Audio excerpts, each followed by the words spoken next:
This is Geek News Central. My name is Todd Cochran, coming to you from the new media production studio. The lead stories tonight, a vending machine that cooks you a fresh burger. Google is doing funny business with Russian translations around the word war. New Google Calendar feature going to hurt companies like Calendly. Ex-Google CEO, well, he's been accused of funneling money into the White House Science Office. I want to welcome you to episode 1594 of the Geek News Central podcast for Monday, March 28th. This show is sponsored in part by GoDaddy.com and listeners just like you. Great deals from GoDaddy can be found at geeknewscentral.com/GoDaddy. And you can support this show today at geeknewscentral.com/insider by becoming a podcast insider. I want to welcome you to the Geek News Central podcast. If you're a brand new listener, thanks for being here. Thanks for checking the show out. Make sure you get over to geeknewscentral.com, get signed up for the show. That's easy to do. You can subscribe or follow the podcast via the links on the right hand of the website, to include the newsletter on the website as well. Get hooked up on that. That way you'll never miss a single episode. The newsletter contains everything I'm going to talk about in the show tonight, delivered directly to your inbox on your email. So do that, get signed up, and of course read the great content on the website and visit our partner shows listed at geeknewscentral.com. You can join our chat room too. Our chat room is at geeknews.chat. That's a Mastodon chat server, or you can join our Discord channel or our Slack channel. All that information is available in the show notes. Of course, you can always contact me via email. That's the easiest way to do it. geeknews@gmail.com, geeknews@gmail.com. On Twitter at geeknews. Of course, you can follow me on Facebook as well. Those partner shows, again, they're all linked to geeknewscentral.com. Includes the new media show, the GNC Week in Review, the Gadget Professor with Mr. Don Bain. Definitely check those shows out at geeknewscentral.com. This show is sponsored by the longest running continuous sponsor of a podcast. That's our good friends at GoDaddy. You know, for a while there, I thought I was in the running to be one of the longest running podcasts. No. Evil Genius Chronicles has this show beat by about a month, and he's still out there doing it, Dave Slusher. But GoDaddy is, without a doubt, the longest running continuous sponsor of a podcast. Been here since June of 2005. And really, what it's all about is saving money. Saving money on GoDaddy products or services, whether it be 30% off new product purchases, a $4.99.com for new customers, a new and transferred domain, or $1.99 a month. $1.99, yes, $1.99 a month economy hosting for the first year. That includes a free domain, or $2.99 a month managed WordPress hosting for the first year with a free domain. Two absolutely unbelievable, incredible deals where you can save money by using one of my promo codes. My promo codes really save you a lot of money.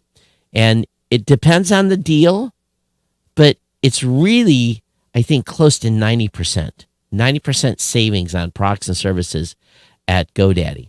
And when you use one of those codes, you support this site, you directly support the writers here, you support the work that Kirk does, everyone to get the show up, and all the great contents at geeknewscentral.com. So use one of my promo codes, keeps the lights on. It really does. It keeps the rent paid. It really does. And do that. So use one of those promo codes. It's just like making a donation when you recommend GoDaddy services using one of my promo codes to a friend or family member. You can always link to this website, geeknewscentral.com/GoDaddy. That saves me as well. I want to thank all of you for being here. And I want to thank GoDaddy for being, again, a longtime sponsor of the podcast and supporting the show. So how's everybody doing? I'm back. Yes, I am back. Back from Podcast Movement Evolutions. And, wow, what a run. It really, the last show we did was the Thursday, the 17th, or something like that, and I wasn't scheduled to fly to LA until Tuesday, but Monday night I went into Detroit because I had an early flight out. But the weekend was just really kind of spent prepping and doing a lot of work to get ready to go to LA. And got out to Podcast Movement Evolutions. The event was fantastic, heavily attended, under 2,000 people. But for that industry show, it was fantastic. We did the New Media Show live, so that was on Saturday. That went down, and if you go on my Facebook page, you can watch that event or watch that live show. Had a grab and go breakfast with a partner of ours, and talked to a lot of podcasters for an upcoming webinar we're going to be having April 20th for how to grow your podcast. And just talking to people at the booth, lots of industry folks, a lot of B2B business, some B2C, but it felt normal. No mask mandate. They did check vax cards, or if you had to have a test, basically got a little band on your hand that said you were good to go. But overall, a great event. I flew back from Los Angeles yesterday. Got in pretty late. When you never knew who your seatmate's going to be, and I was in the exit row, had all this nice extra leg space, was all good, and the last person aboard the airplane was a 6'4", 6'5" dude, about 450. Oh. He could not help but extrude into my chair, and I flew from L.A. to Chicago with a permanent lean. There was no way I could sit up straight. His arms were so big, he was in my chair. It was, oh my goodness, it was something. So a lot of fun. Mike is saying, hey, Todd, best light bulb moment for Podcast Movement. Best light bulb moment, I can't attend sessions because I'm manning the booth, but I think the biggest light bulb moment is that Spotify has a PR problem in a big way with creators. It is a very interesting time in a space where independent podcast creators are starting to be concerned about the acquisitions and consolidation of the space. And that's kind of the feel. So we'll be going more into that on the New Media Show on Wednesday. So I don't want to get too much podcasting stuff here on this show, but overall, I think that was the feel. And I had some meetings, some that I've had to sign an NDA to attend. So there's a bunch of stuff coming that I can't even hint about. But I think that the future is bright regardless for the podcasting space, and definitely for creators out there. It's a whole different ballgame now as compared to before. But anyway, that's what happened this week. We're going to continue the march here to episode 1600. Looks like a couple of good weeks of content. So if everything goes right, is somewhere around, I think, the 14th. If I count my numbers right, it's either the 14th or the 18th, the tax day, one of the two. We're gonna break the 1600 threshold if I don't take a day off. And I'll be honest with you, I'm in big need of a little bit of a break, but I don't think I'm going to get one anytime soon. We've been at it pretty hard for the past 6 to 9 months, and literally almost no time off per se for real time off. But it is what it is, right? You guys don't want to hear me crying about that. So that's what's happened. I got a lot of great stuff to get into tonight. Kirk did a great job getting the show prep done. Glad to be back with you. Hope you're all doing good. But this first story that I'm going to cover tonight, truly, you just never know. We've seen all kinds of vending machines, right? And actually, oftentimes vending machines, I remember in the day, there was, when I was in the Navy, there was vending machines everywhere that had sandwiches in them. And right next to the vending machine was a microwave. So you could get a frozen or semi-frozen hamburger, put it in a microwave, and you could get yourself usually a serious heartburn attack hamburger from a vending machine that you nuked. Well, there's a new thing out. It's called RoboBurger. It grills burgers. Yes, it actually grills the burger, puts the condiments on, and delivers it to you. Now, it looks like it's ketchup, mustard, cheese only. Doesn't look like you're getting tomato or lettuce or anything fancy like that. But it fries it up, gets the bun nice and toasty, and then squirts on the condiments and serves it to you. So if anyone is in Jersey, now Kirk's in New Jersey. This is in Jersey City. I want someone to go buy one of these. It's going to cost you, if you go buy one and send me a picture, I'll pay for it. It's like $8 or something like that. And I want to know how this thing tastes. Does it taste like a vending machine burger, or does it taste like something you would get from a fast food place? That's the question. So love to hear what you guys say about anyone it's near a mall. What mall is it at? Let me see if I can get the details here. It's been installed inside the Newport Center, a mall in Jersey. And there's a company that's making the machines in Newark. But if you go to Newport Center, but I guess this guy started this project 17 years ago in his garage. So, this is some dude from Jersey. And you got to love it.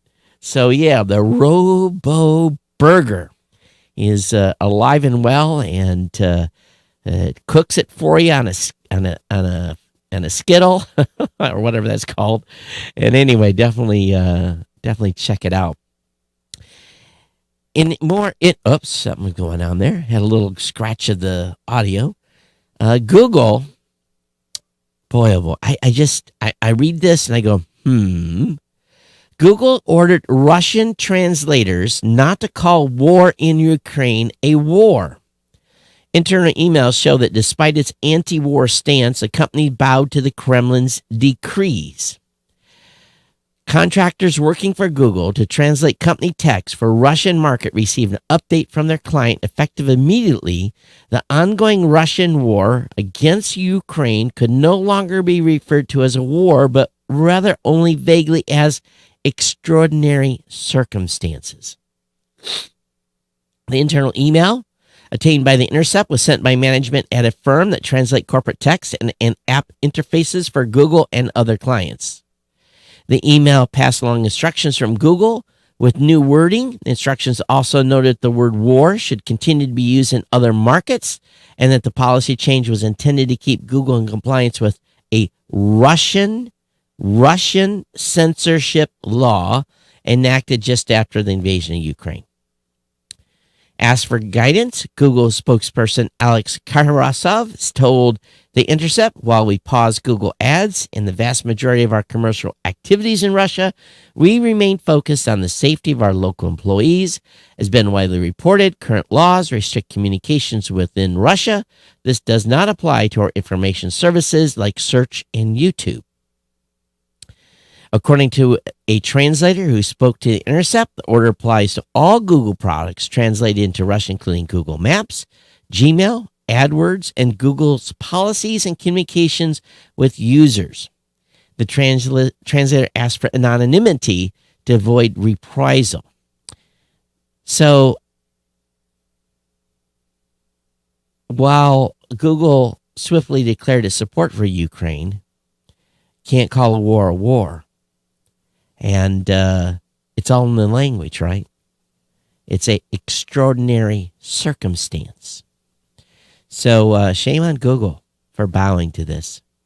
It really is sad. At the same time, the new Google Calendar feature takes the back and forth out of scheduling. I'm sure many of you use a service like Calendly, Calendly. I use it a lot. It's used to schedule appointments. It's tied into my Zoom web conferencing application as well. Well, Calendly is now, got some stiff competition here. The new Google Calendar allows you to set up available time slots for users to pick meeting times. And users are going to be able to create a booking page that they can send to anyone they want. Workspace user will be able to pick up appointment schedule from the Create Appointment button. This will fire up a UI that can use to create an appointment web page. So I like having everything under one roof. But I think for now, I'm going to continue to use Calendly, Calendly. It just works for everything I do. We'll see if this changes my mind once I get to see it. But Google naughty on one hand, Google good, and smashing competition in the other, right? I don't know if it's good or not. But then again, back to the bad. Ex-Google CEO funneled money into the White House Science Office, or I guess continues to do. Eric Schmidt's contributions raise ethical concerns, Politico is reporting. Former Google CEO Eric Schmidt's foundation poured money into the White House Office of Science and Technology Policy over the past year. The foundation's close ties with the office raises ethics concerns with internal watchdogs. We know that Schmidt held a number of roles at Google and at parent company Alphabet, including CEO. He stepped down from that role in 2020. Now he sits on the board and invests in tech companies. The Office of Science Technology Policy directs science funding and helps steer AI policy. One of the reasons Rachel Wallace, then the office general counsel, raised concerns about his financial involvement, according to emails. His foundation paid salaries for OSTP employees. Politico reported unpaid consultant in the office was also employed by Schmidt Futures. A number of employees were offered Schmidt Future fellowships, which funds travel to conferences. Some withdrew in response to ethical concerns, and some officials at the office also worked at the Broad Institute of Harvard and MIT, where Schmidt is the chair of the board. He also worked closely with Eric Lander, the former director of Office of Science and Technology Policy. Lander resigned in February after reports of credible evidence that he bullied employees. So it's a very interesting move here that these offices that you would think would be paid for by the U.S. taxpayers is not necessarily done so. It's got volunteers. It's got people that have been signed. They're being funded by outside lobby groups. And you wonder why people are concerned about the undue influence that tech companies have in Washington, D.C. It really makes you go, how do I get one of those gigs? How do I get to be some paid consultant to, work in a outfit like that? I bet you that pays pretty good too. I bet you they have a good high six-figure income to be influencing the White House Office of Science and Technology. Makes you go, doesn't it? Does it make you go, Or is it just like shrug your shoulders and say, yep, not to be surprised. This kind of stuff happens every day. If you think it's a moment, or if you know more about this type of stuff, because I surely don't, geeknews@gmail.com. Geeknews@gmail.com is a place to voice your opinion, and we want to hear from you as well. Hewlett-Packard has bought Poly, the company formerly known as Plantronics. So, wow, that's interesting.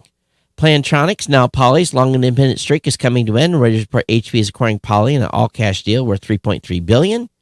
HP says the purchase would bolster its hybrid work offerings such as headsets and video conferencing software.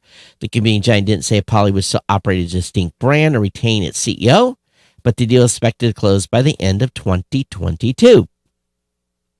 So many of you that have been in office situations, you've probably seen that very expensive Plantronics speakerphone that has multiple microphones and basically sit around a board table and everyone can talk into it and hear the folks on the call. I always hated those things. They're horrible, in my personal opinion. But I'm sure many of you have seen some of that gear on desktops. So anyway, interesting that they've made the move to buy Plantronics.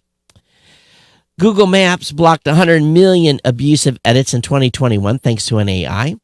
So this is interesting. More than 100 million of those edits were blocked and more than 7 million fake business profiles were removed.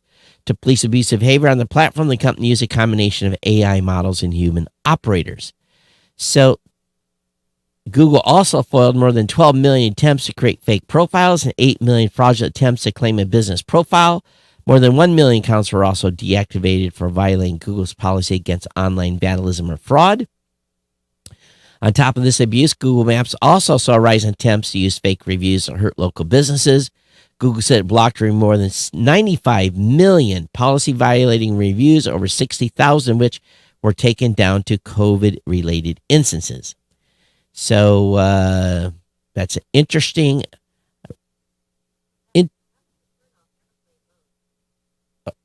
Oh, that's interesting. I'm not turning off airplane mode. I don't have airplane mode turned on. Where did that... Something just... I was talking about Google, and my Android phone started talking down here. It's always listening, everyone. So it shows that the AI, the Google AI, is staying pretty doggone busy. So what's new for Paramount Plus in April 2022? Well, the link is in the show notes. You can definitely check it out. Be there. And for a limited time, the series about The Godfather to a remastered version of Star Trek is available. So you'll be able to see what's going on there. So Paramount Plus in April. For those of you that live in California, Tesla price increase means no more California clean vehicle rebates for buyers. So you're not going to get your $2,000 back. Now, we know that Tesla hasn't been eligible for the federal EV tax credit for a few years now. And while that initially seemed like it could affect sales for the brand, it's really not. Fast forward to 2022, Tesla's last round of price increases means that, as Cars Direct reported Thursday, Tesla current has no models eligible for the California Clean Vehicle Rebate Project, which is worth about $2,000. The threshold for cars is $45,000. The cap for SUVs is $60,000. You can't currently put a Model 3 in your driveway for less than $48,000, including destination fees. And a base spec Model Y will run you $64,400. So it's interesting that they are making, well, I know why they've raised the prices. Everything's going up, if you haven't noticed. Not only Teslas, but every other model of vehicle, used and new. But if you're in California, no more rebate for those buying a Tesla. Google has made a small but helpful improvement to online shopping experience. Google's introducing a new trusted store badge for reliable merchants. And basically, it's a store badge. It gives you a rating from 1 to 5. And the store badge, Trusted Star badge, will have a little star beside it. So I don't know how merchants are going to do this, but they're going to get this. So it's when you look somebody up on Google. I never look merchants' ratings. I may have to dig deeper into that, but it's available for those that have a store presence, and gives you the again, online or physical. So it gives you the ability to get a store badge. The District of Columbia's Attorney General has sued Grubhub for sneaky fees screwing over local restaurants. And the folks over at TechDirt, they've become quite snarky lately. I'm going to read this first paragraph of the article, and you guys will get the idea how they're, and I've just noticed this a lot with TechDirt. Seems like they're always angry over there.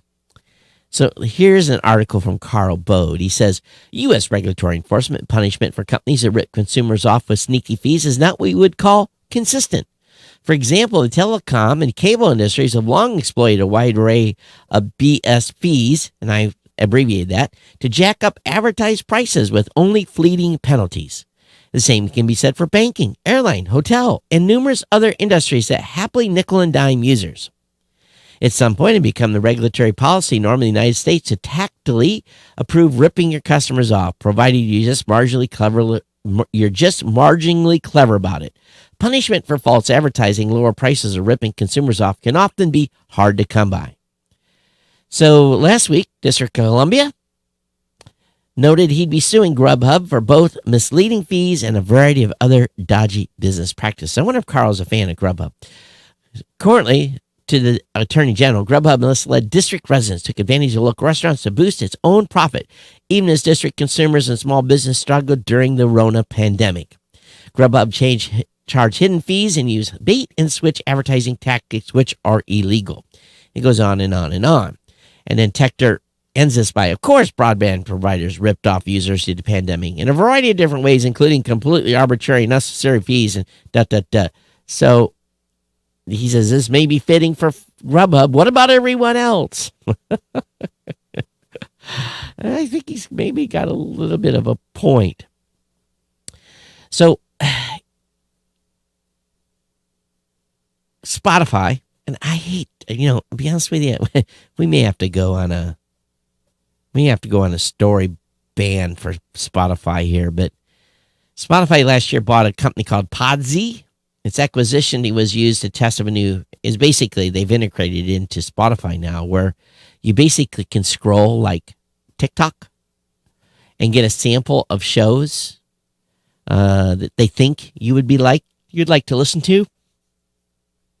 If any of you play with that, let me know how it's working out. But they spent $49 million for this little mobile startup that was making no money and had no business model, and incorporated it into the Spotify platform to help you, quote unquote, discover other podcasts. Do you guys have a discovery problem finding podcasts? You can see I'm just a little snarky myself tonight. Samsung's new 4K smart monitor has a magnetic wireless webcam. So basically it looks to me like it has to go in a specific spot on the monitor, but it does come up over the top of the monitor and point at you. You don't have to put a big clunky one on anymore. So they incorporated this webcam. It's interesting. It's very clean. It's a 4K camera. It's going to be apparently something really nice. So, it's a 1080p webcam. Excuse me. Attaches a holster and a camera via a 4-pin connector. The holster is connected to a port on the monitor, giving the camera power and connecting it to the PC. As such, it appears the camera won't work with another monitor, of course. Once in place, you can tilt the camera, remove it for privacy when it's not in use. So it is kind of slick how they've incorporated it into the back of the monitor, how it clips in. I'll say they did a nice job on that, and we'll see how the quality of the camera is once they're available. But again, it's for a 4K monitor they're now selling. I've noticed also, especially over at Yahoo, they are always like being negative on Elon Musk. So they have this story, don't lose sleep over Elon Musk's desire to build the next Twitter. Given that Twitter serves as a de facto public town square, failing to adhere to free speech principles fundamentally undermines democracy, the billionaire serial entrepreneur who is CEO of Tesla and SpaceX tweeted. What should be done? Well, there's some other social media platforms out there, Elon, that's trying to go around Twitter. And of course, Elon has a history tweeting things like this. And, but boy, they just kind of took it to him here. Said, don't lose sleep. He's a big talker. Yeah, he's a big talker, but when he really puts his mind in doing something, watch out. NASA would get $26 billion in a new budget request, $2 billion more than they had this year. So the president is requesting $26 billion. And, of course, it's for Artemis. It's for going to the moon. It's for a new NASA Lunar Gateway. It's a new space station, $770 million for that. So NASA wanted to apply $7.99 billion for science, $7.48 for deep space, $4.2 for operations, $3.2 for safety, security, and mission, $1.44 for space tech, billion for aeronautics, $424 million for construction. So on their IG, $48 million. So anyway, $26 million. If the president gets his budget approved, that'll be it. They'll pay that out of that 30% or whatever that new tax is for billionaires. Apple's $55 million fine over in-app payments for Dutch dating apps could start growing faster. They've said they're going to rate. Apparently, they've indicated they're going to raise the fines if the current proposal is not accepted by the Dutch. Until last weekend, Apple had still not met ACM's requirement. This is why it has to pay a 10th penalty, which means that Apple must pay a maximum of 50 million euros. And if this doesn't turn out well, they're going to raise, they say they're going to raise the, they said they would reduce commissions by 3%. Instead of, they'd charge them 27 versus 30. So,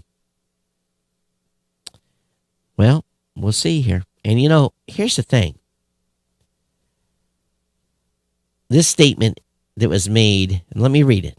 Only a monopolist would prefer to pay 50 million euros in fines instead of outright complying with the rule of law, said Rick Van Meter, the executive director of the Coalition for App Fairness.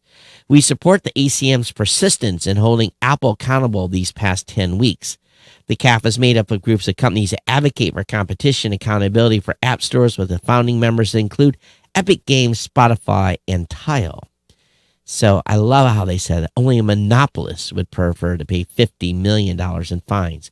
And they were going to give them a whopping 3% reduction. And they're still willing to pay the fine every. It tells you how much money they're making off the App Store. It's piles and piles and piles of money, ladies and gentlemen. Here's another snarky article from Techter. Is it written by the same guy? No. Apparently unwilling to learn from Florida and Texas failures, Georgia moves forward with unconstitutional content moderation bill. He says this is not only just the right, it's also the left. He said it's not just one party, as we've detailed. Republican legislatures are pushing bills trying to limit the ability of websites to moderate, while Democratic legislatures are pushing bills to force companies to moderate. Both are unconstitutional. And, of course, so far, according to this article, the Republican bills have gotten further, which means we already have an example of courts telling those state legislators, these kinds of laws have already been tossed out in both Florida and Texas as unconstitutional. But rather than recognizing that, maybe this is a giant waste of taxpayer money. The state of Georgia appears to be moving forward, full steam ahead with its own such bill. Facebook and Twitter would be prohibited from deleting posts, removing users based on the views they express. Well, that sounds just like the other bills. The legislature supported Republican Assembly social media companies that censored GOP, so they voted 33-21 along party lines, which now advances to the state house. So we won't go into the details, but you guys get the deal. This next article, I just get nervous about digital dollar. I think it's going to be forced upon us. And I don't think we're going to get the privacy we want. The goal is to get cash out of our hands. They don't want us holding cash. They want us to do everything digitally so Uncle Sugar can look at every transaction, see what's going on. But according to this proposal, House Democrats on Monday plan to introduce a bill that calls for the development of an electronic version of the U.S. dollar that has the same legal status and privacy expectation as physical currency. In a draft press release, Representative Lynch said with more than 90 countries worldwide investigating or implementing some form of central bank digital currency, it's critical for the U.S. not to be left behind. So,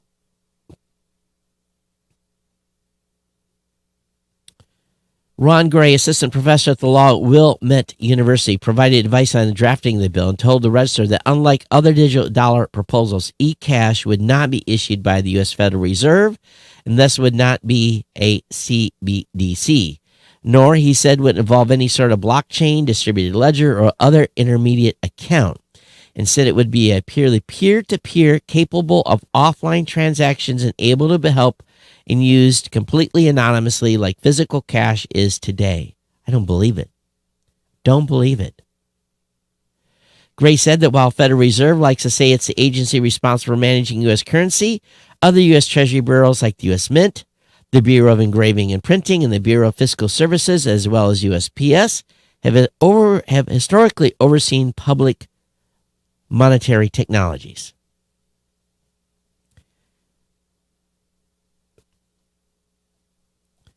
As described in the draft bill, e-cash must be capable of being owned, held, and used directly by the general public via widely available hardware devices without the necessary involvement of third-party custodial or payment processing intermediaries. The bill, which does not appear to have bipartisan support, needs to make it through the House and Senate before it is law. One of the primary advantages of e-cash would be that it can be spent and received without any transaction fees, just like retail transactions involving the U.S. dollar. What's more, e-cash promises a way to avoid the financial surveillance. Yeah, right. I don't believe this. I don't believe this. Anything that you digitally do, they're going to track it. The bill requires any hardware device authorized to hold or otherwise facilitate transactions involving e-cash shall be secured locally via cryptographic encryption and other appropriate technologies and shall not contain or be subject to any surveillance, PII, or transactional data gathering or censorship enabling backdoor features. Now that, if they can do that, I have no faith in this. The bill requires that e-cash should be classified and regulated in a manner similar to physical currency for the purpose of anti-money laundering, know your customer, counterterrorism, and transaction reporting laws. See? And according not subject to the third-party exemption to an otherwise preemptive expectation of privacy. We'll see. We'll see. A lot of financial institutions hate cash because it's a public service. They're expected to support. More importantly, it's not just a money loser. It's a black hole for data gathering. You go to the bank. You want to withdraw a bunch of money? Why do you want this money? Ever been asked that? Go try to get $5,000 in cash. See if your bank doesn't ask you what it's for. The United States, the fastest computer with powerful test system. The United States opened up a small but powerful test system for researchers to get a taste of what is expected to become the country's fastest supercomputer and one of the world's fastest, and the tiny testbed named Crusher is already faster than the previous top U.S. supercomputer. Now, I want to just talk about one thing in here. All right, it's a supercomputer. All right, it's going to be out of Oak Ridge National Laboratory, right? It's the Department of Energy. So you know what they're going to be, you know what the Department of Energy looks at, right? All kinds of stuff involving nuclear and all kinds of crazy stuff. But anyway, listen to this. Crusher consists of 192 HP Enterprise Cray server nodes, connected by HPE Slingshot Interconnect, with each node containing third-generation AMD EPYC CPU and 4 AMD MI250X GPUs. To underline how impressive it is, the lab's Oak Ridge Leadership Computing Facility said Crusher is faster than the lab's previous Titan supercomputer. It's faster than the lab's previous Titan supercomputer, while only being 1/100th the size. The fact that Crusher only takes up 44 square feet of floor space is faster than the 4,352 square foot Titan is significant. Isn't that something? GPUs, baby. They are insane what they bring to the table. Spotify's added promised COVID-19 content advisory over the complaints of certain content creators over there who are no longer podcasters. We'll leave that at that. So you'll get your COVID warning now on over there at Spotify, just like everyone else. Also, SpaceX is ending the Crew Dragon production. The company will cap the fleet at 4 spacecraft. This is not unexpected, even though the NASA has ordered more flights. I guess they feel like they have enough, and they're going to continue to have spare parts and so forth, but no more manufacturer. They're moving on, as they should be. They're moving over to what? What are they moving to? Well, they're looking to get this the new super rocket flying, and time to move on to new and bigger things.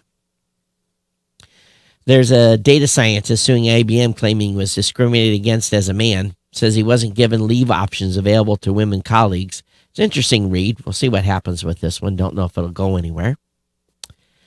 Also, and I didn't even know about this, HBO Max picks up one of Netflix's best features, but there's a catch. It added a shuffle button, but it's only live on selected programs.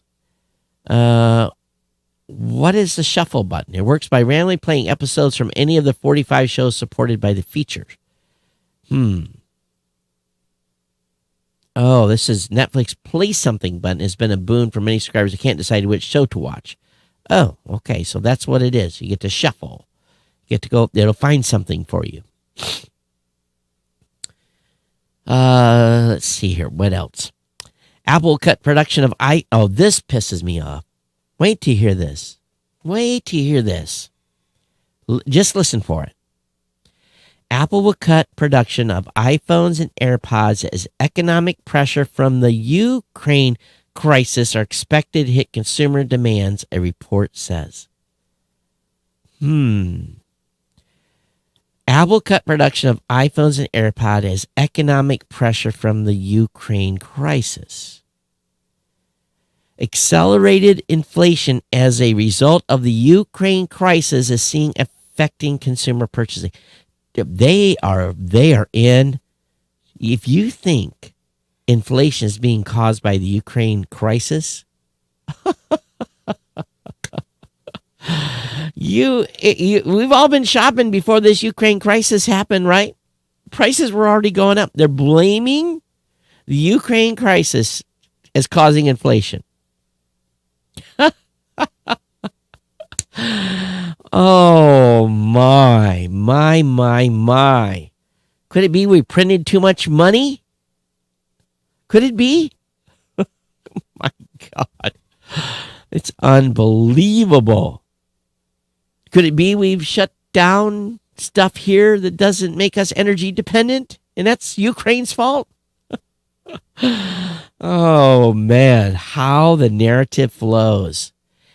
I wonder who owns Business Insider. This is an article from Business Insider being put on Yahoo Finance. I think they have. I think they've drank the Kool-Aid. In good news, Huawei posts first ever yearly revenue decline as U.S. sanctions continue to bite, but unfortunately, profit surge. In 2021, Huawei brought in 636.8 billion Chinese yuan, 99.9 billion, a 28.5 year-on-year decline, but its net income surged 75.9% to 113.7 billion yuan as it focused on boosting profitability. So, all right, going to move on. We're going to give them any more ink. And I don't care who slapped who. I'm not going to watch the Academy Awards, but Apple is the first streamer to win Best Picture for Coda.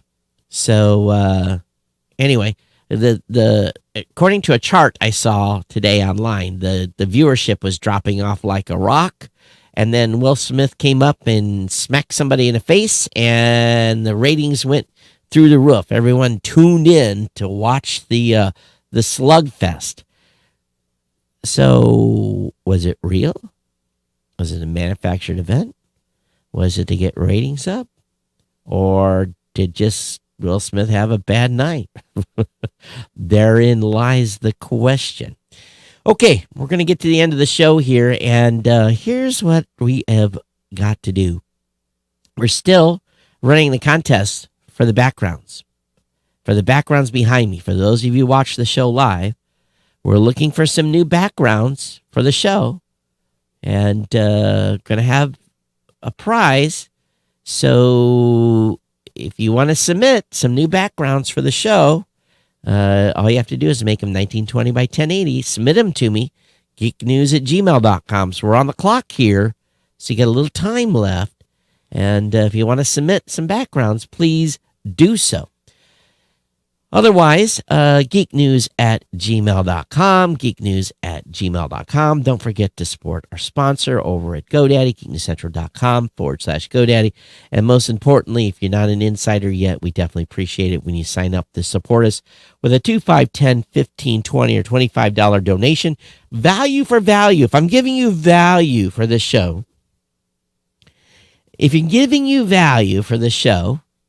then put a donation in, monthly or one time.